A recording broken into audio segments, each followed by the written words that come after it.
167,000 miles on the 450 here, and I personally put well over 100,000 miles on this truck because I did buy it used. COVID, I couldn't find anything brand new, and we're gonna go into the whole story of this truck, but absolutely, let's go into why you should buy a 450, why you shouldn't buy a 450 over an F350 or 3500, because I was in that range back in the day too. Let's get into it.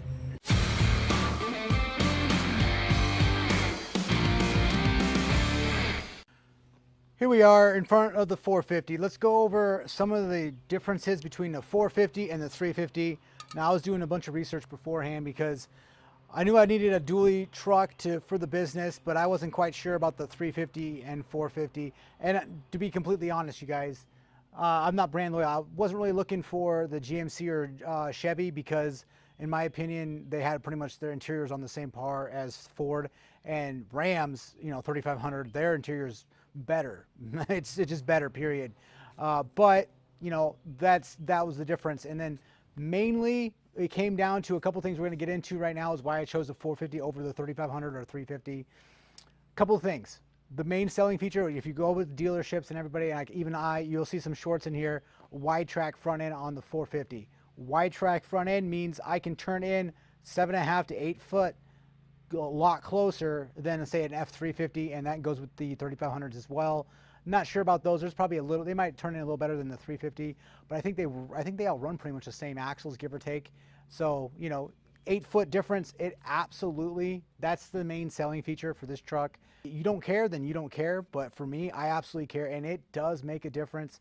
I've wowed a couple people just like, oh, you can't make that turn, and I just hard over, make the turn, no big deal. I think it turns better than the F150 long bed because it's just that much more enjoyable over a 350. I'll say that for sure. You get larger brakes, safety. This truck, I know you're going to see it sometimes. The F450 is absolutely derated, if you will, but it's still in that class 3 truck of 14,000 GVRW, just like an F350 or the 3500s, dualies, all that kind of stuff. It is a little bit derated, but bigger brakes. That's why they had to put 19.5-inch rims on these trucks, the bigger brakes. Does it really matter to you? We'll get into the reason why you should buy a 350 here or a 3500 here in a few. But for me, I'd rather have it and not need it than need it and not have it. You've got engine brakes. You've got sensors on these trucks. The brake's gonna fail in your trailer without you knowing it. I don't think so. I don't think I've ever had my trailers, brakes have never actually failed on them. Not a problem with me, but having the brakes, especially if I'm doing a road trip, say going to, up north, going to Alaska, going wherever I need to.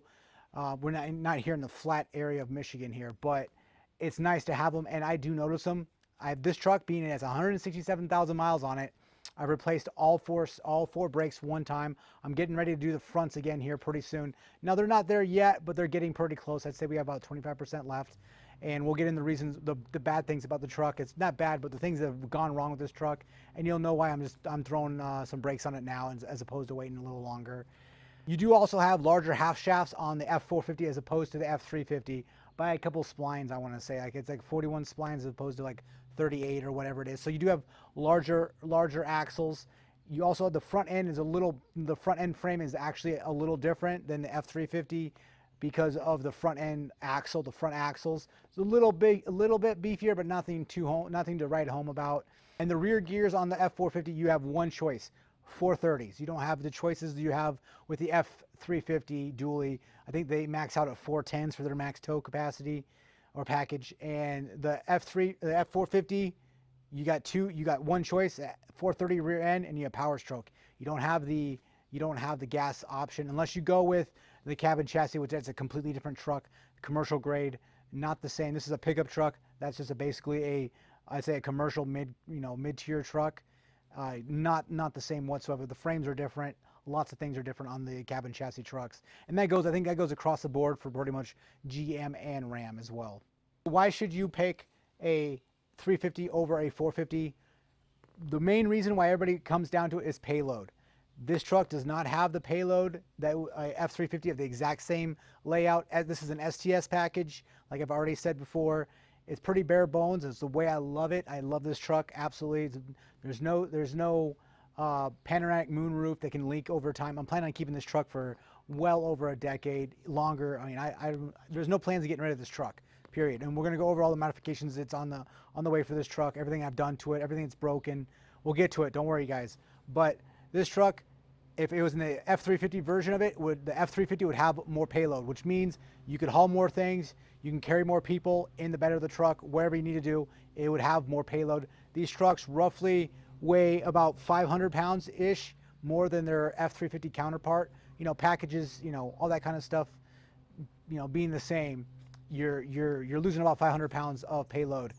Does that matter? It might matter to you if you're towing an RV or big things like that. But with me, most of my weight I want on the trailer, not on the tongue.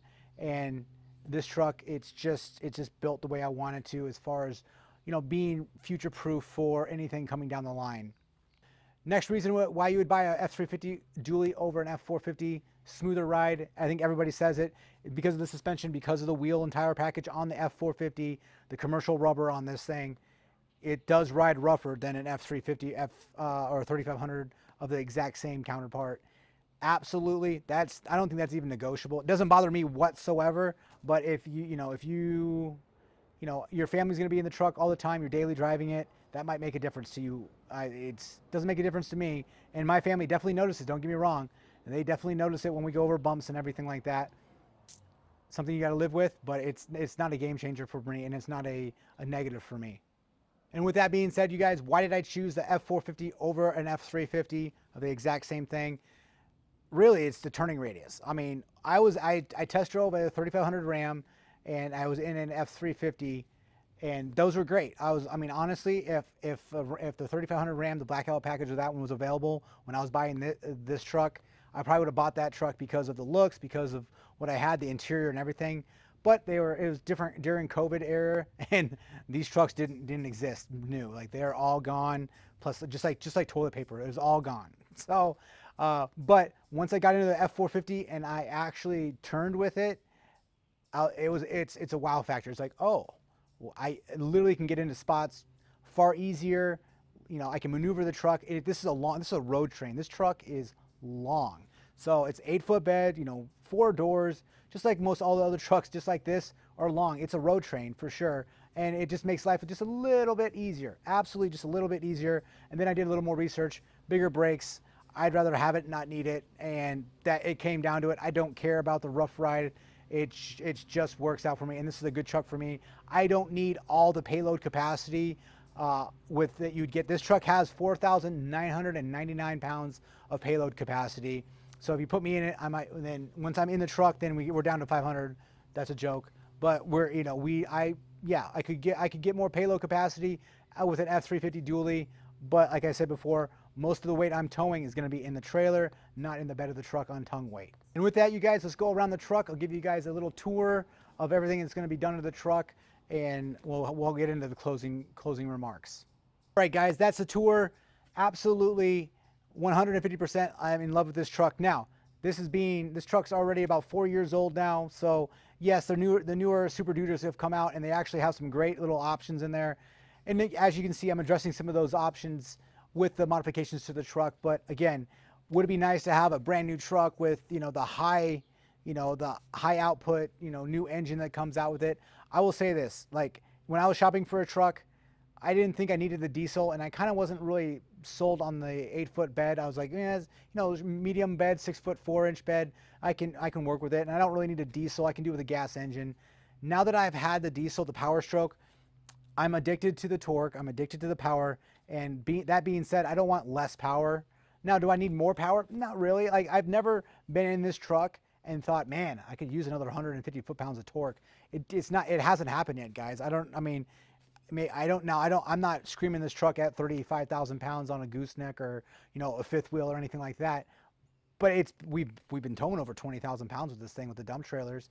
And yeah, granted, are we, exactly like we're right at the limits of the dump trailers? Yeah, absolutely. But we got the job done, got that 21 AA at the job site. And yeah, I could feel the weight behind the truck, but I wasn't asking the truck to, give me an extra 150 pounds of torque or anything like that. I'm not trying to race with it. So, I think it's kind of silly, but at the same time, it's there. It's, the torque and horsepower wars between all the manufacturers. So, we're gonna address it.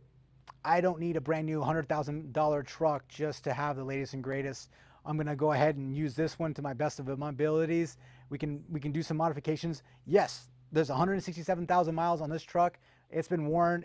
We work it. It's not just me driving this. Sometimes I give it to my subcontractors and everything. They drive it, do what they need to do with it. The interior, obviously the cloth interior, we're already addressed that. We're going to be swapping that out, and we're going to be giving the truck some love, of course, and we'll go from there. But when you're looking at upgrading to a different vehicle or anything like that, you guys, you get the I wants. You got to look at the truck and be like, is this going to actually provide additional income to me, or is it going to pay for itself over what I have now? When I was dealing with that F150 and I upgraded to this truck, absolutely. You can see exactly what this truck brought to the table for my business. It was absolutely worth the money that I spent on this truck, even though it was used because I couldn't find one. But from a F150 to an F450, it is absolutely a no-brainer. Now, from a 2020 F450 to a 2024 F450, same payload capacity-ish. You get some extra, thrills and stuff. You might be able to tow a little more. No, absolutely. For me, the return on investment is not there, and I absolutely love this truck. I've had absolutely almost no issues with this truck. It's only left me stranded, like I said, one time, and that was my fault because it gave me plenty of opportunity to, bring it in and have it checked out, but I kept on, ignoring it, and then eventually it was like, all right, it's limp mode time, so I had to, flatbed it over to the service area to get the heater control circuit for the DEF swapped out and replace the tank and a bunch of other stuff too for, $3,500, whatever it was. So that's the only time this truck has ever left me stranded, and it was pretty much my fault because it gave me plenty of opportunity to just drive it my happy ass over there and actually get it taken care of. So no problems with this. I know everybody makes fun of it, Fords. I'm a little bit brand loyal, for sure, plus I like it. I will say, having an aluminum body, yeah, it kind of sucks if it crinkles and whatnot, but I don't have to worry about rust. Yeah, the frame's steel still, I get it, but there's no problems with this truck whatsoever. There's no rust on it, and I live in the Rust Belt, Michigan. Like I'm surprised it's May, June now time frame, and I'm surprised they probably still salt the roads right now. So yeah, absolutely. Real quick, guys, I'm in the middle of editing, so this is the future Richard talking to you, but I wanted to share my purchasing of this truck story. And it begins back in December 2020. I actually saw this exact truck, it's not matching VINs or anything like that, but this exact truck at my local dealer. Like, it's only like a couple miles up the road. And, I was there, I was like, wow, because I was shopping for a truck, don't get me wrong. I was like, oh man, because, the 19 F-150 V6, clapping it out. I was stretching it with the dump trailer, with the tool trailer even. Like, it was time for an upgrade. Saw that truck at the dealer. I was really close to, pulling the trigger, but it does take some, if you're spending $65,000, $70,000, you gotta, sleep on it, will you? And it just wasn't it, talking to the wife and just, yeah, nope, not right now. Then COVID hits. Absolutely. Then the trucks disappear and you can't find any. And I was still looking for them. I was like, hey, I need a, F1, black F450. Already made my decision on an F450, of course. Nothing was out there. I was like, all right, maybe I'll have to settle for a Ram 3500 or a GMC, 3500 dually. Nothing was out there. And I was calling around for a little while. No, I wasn't like calling every day, but it was, I was reaching out.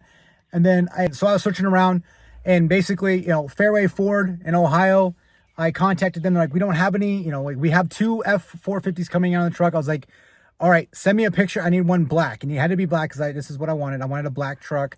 So if you got a black one, give me a call. He gave me a call. He said, I have a black one. I was like, all right, send me pictures.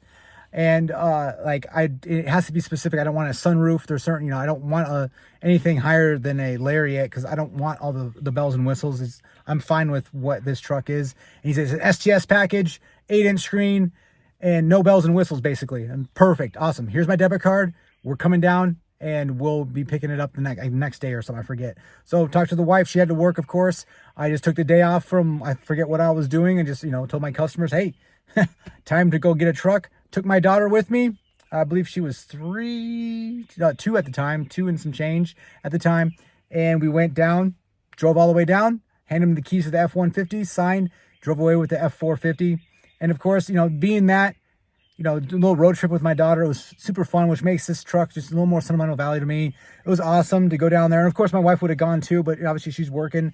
and we, you know, got back up here, and that's how I got the truck. So just a little, that's a little backstory on how I got this truck. It was, you know, super fun.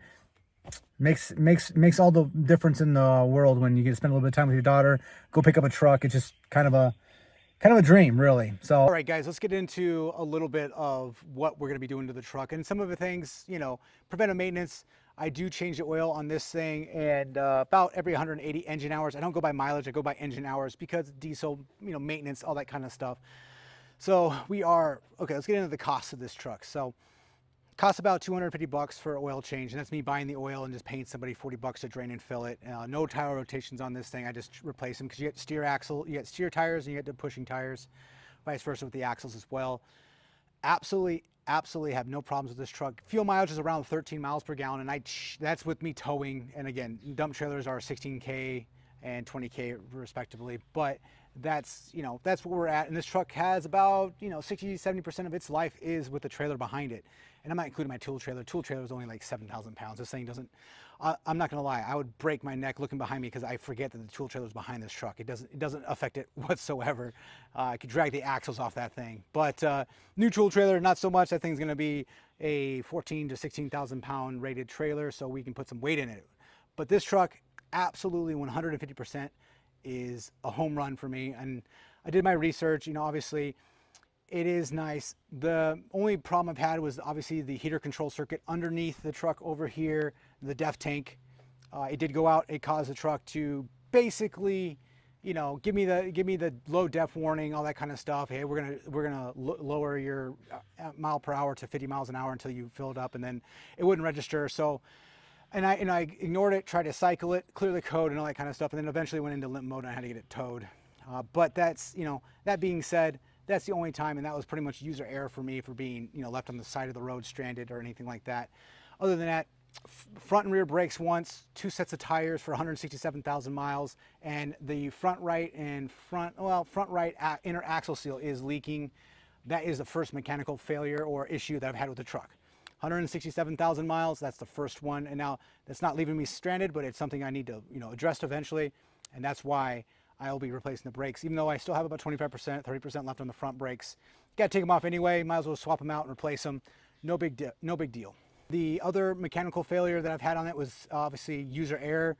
Is the tailgate. The tailgate has issues, and that is because, well, I use the truck a lot, and I think I slammed some stuff down on it, but it is non-operable at the moment. I can get it to open up if I need to, but we're gonna go ahead and tear it apart and replace all the innards and get it working again.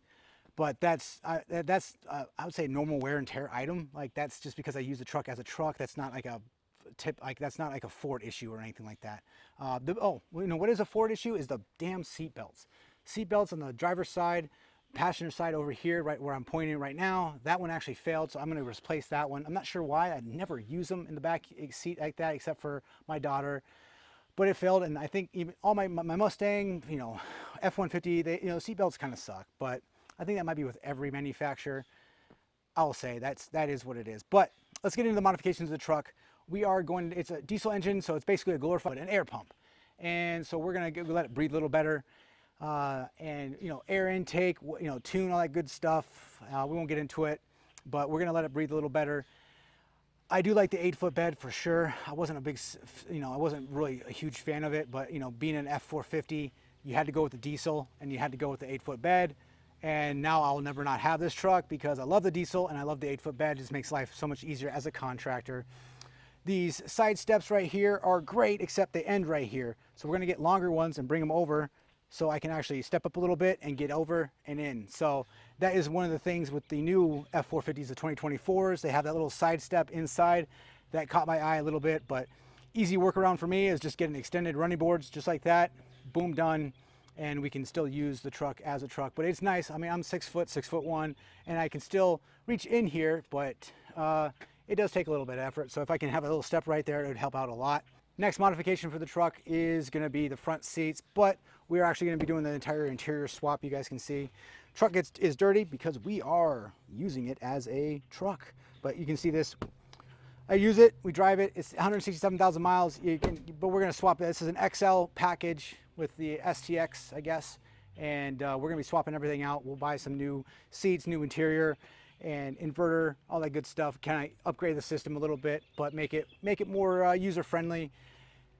That's just you know, me sliding out the seat, trying to get out of the truck, all that kind of stuff. It is what it is. I think pretty much a lot of people can relate to that.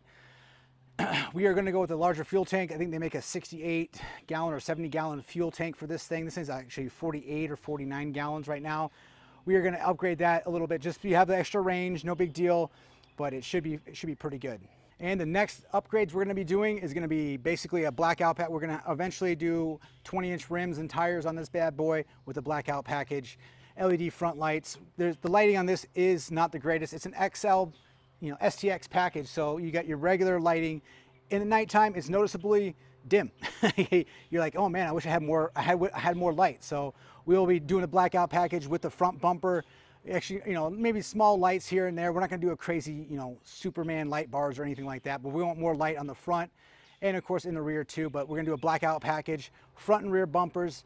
Front bumpers are basically just going to stay just kind of stockish looking. The rears are going to have little side steps in them as well with some extra lighting. So when we're backing up trying to hook up the trailers and everything, we can actually see a little better.